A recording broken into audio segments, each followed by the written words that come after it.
या राजे महाराजे बनी रहे गल आता हुआ अपनी जुबानी विराम देना। जय हिंद जय भारत। धन्यवाद।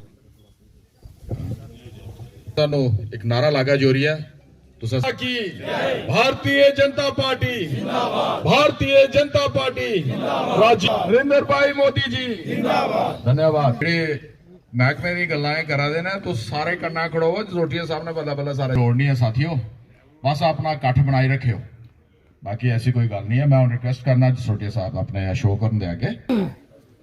आदरणीय सॉरी वो दीपक जी पीछे बैठे ने, दीपक जी कार्यकर्तागण पंच सरपंचगण करा करदा हा सानू सौभाग्य मिलिया, सानू भेजा गया, अस प्रचार करा करते है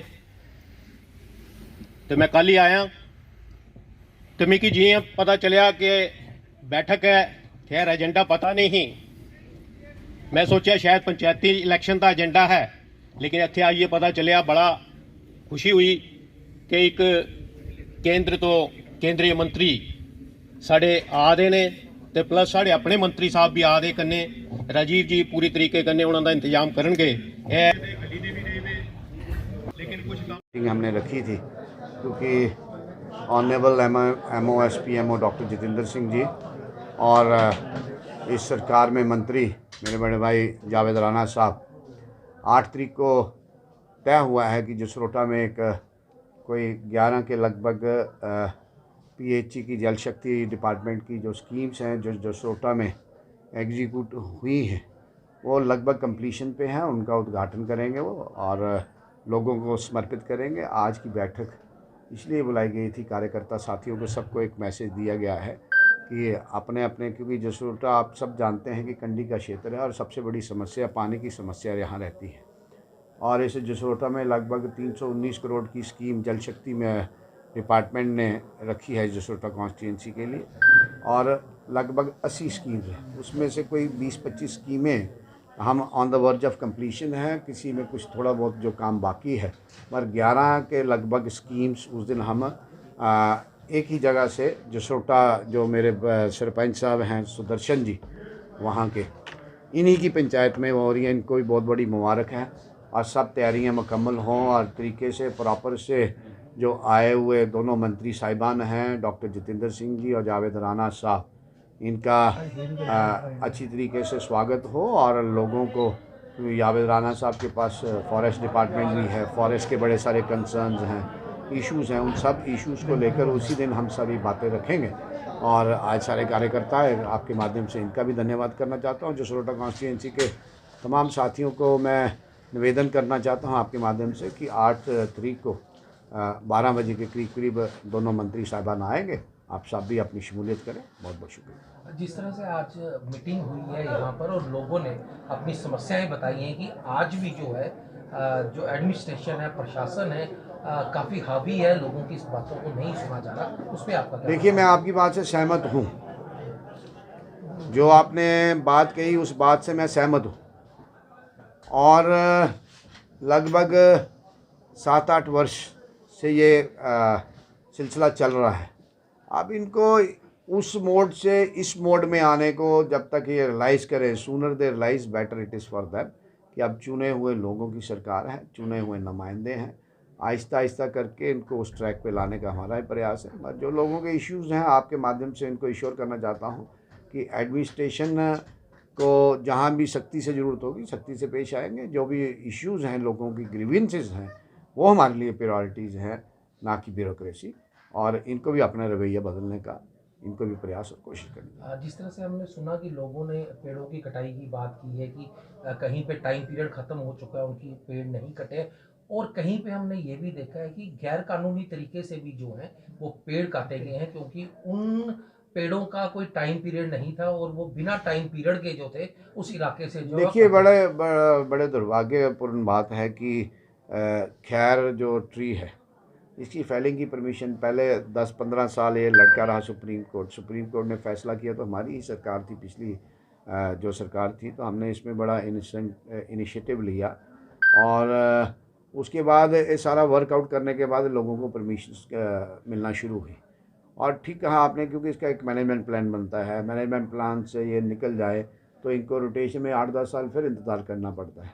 ये बहुत बड़ा कंसर्न है कि रेवेन्यू डिपार्टमेंट ने इस बारी जो कठुआ ज़िला और सांबा ज़िला है, इनके मैनेजमेंट प्लान में डिले लाने से, क्योंकि इसका कॉन्स्टेंट मैनेजमेंट प्लान है, तो वो इन लोगों को जो मिलना चाहिए, जो बेनिफिट मिलना चाहिए, क्योंकि ये क्रॉप है, जैसे फसल का होती है, धान की फसल होती है, कनक की फसल होती है, सरसों की फसल होती है, ऐसे कंडी में इसको लोग मेमोरियल टाइम से इसको लोग अपनाए पेड़ लगाते थे, फिर इंतज़ार करते थे कि कब बड़ा होगा। इसकी अपनी एक मेडिसिनल वैल्यू है, it is like a crop. जो इनके इश्यूज़ हैं और जो भी चीज़ें हैं, तो मंत्री साहब खुद आ रहे हैं, उनके ध्यान में हम सारी बातें लाएंगे। तो कंडी की पानी की समस्या है, काफ़ी समस्या कंडी निश्चित तौर पे आप 10 साल 15 साल पीछे चले जाइए कि जो कंडी की पहले समस्या थी, आज समस्या नहीं है। भारत सरकार ने बहुत सारा काम इसमें किया और मोदी सरकार का लक्ष्य है कि हर घर को नल मिलना चाहिए, और उसकी के माध्यम से जल शक्ति मिशन डिपार्टमेंट सक्रिय है, काम कर रहा है। बहुत सारे पैसे इसमें लगाए गए हैं कि लोगों को स्वच्छ पानी मिलना चाहिए, पीने का पानी स्वच्छ मिलना चाहिए। तो यही एक प्रयास है। और कंडी इसको कंडी इसलिए कहा जाता है क्योंकि पानी की समस्या यहाँ है, तो इसलिए इसको कंडी कहा जाता है। सर रिसेंटली बजट आया, जम्मू कश्मीर को कितना मद्देनजर रखा गया?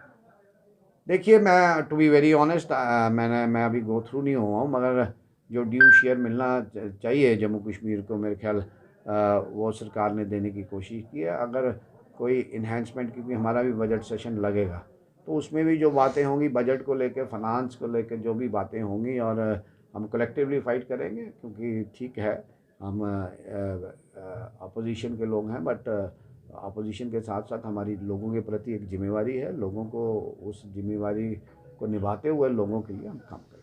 बरवाल के लोगों ने काफ़ी तारीफ़ की है आपकी कि ये जो फॉरेस्ट का जो मसला था, इंडस्ट्री की लैंड का मसला था, उसमें आपने काफ़ी अच्छा इनिशिएटिव लिया।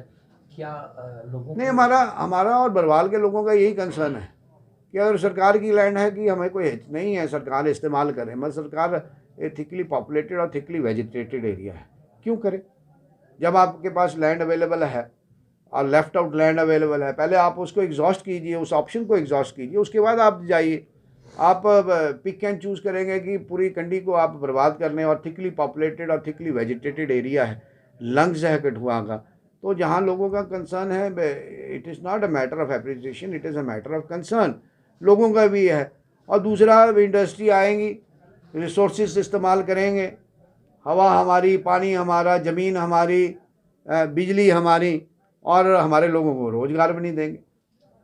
तो लाने का मतलब यही है कि लोगों को रोज़गार मिले। जब लोगों को रोज़गार भी मिलना, आपने रिसोर्सेज भी वो एक्सप्लॉइट करेंगे, रिसोर्सेज का भी इस्तेमाल करेंगे, हमारे रिसोर्सेज का, और लोगों को नौकरी भी नहीं देंगे, तो फिर तो एक चिंता का विषय है। बिना नाम लिए आपने कहा कि एक आदमी को पूरी जम्मू कश्मीर की गवर्नमेंट जो है वो जो है उसका साथ दे रही है, हमें बताएंगे कि वो कौन है और किस तरह से जो है वो? देखिए, जो मैंने बात कहनी थी, it is in the public domain, सब जानते हैं। अब मेरे मुंह से क्यों कहलवाना चाहते हैं? सब जानते हैं क्यों कर रहे हैं, वो एक विषय है, बहुत बड़ी चिंता का विषय है। आने वाले समय में जब खुल के बात होगी, जो उचित प्लेटफॉर्म होगा उस पर बात होगी। मैंने आपका इंटरव्यू किया था, आपने कहा था विधानसभा में जो है इसको उठाया जाएगा इस मामले में। नहीं, जो भी लोगों के कंसर्न होंगे, विधानसभा किसके लिए? विधानसभा लोगों के इश्यूज को टेकअप करने का एक प्लेटफॉर्म है।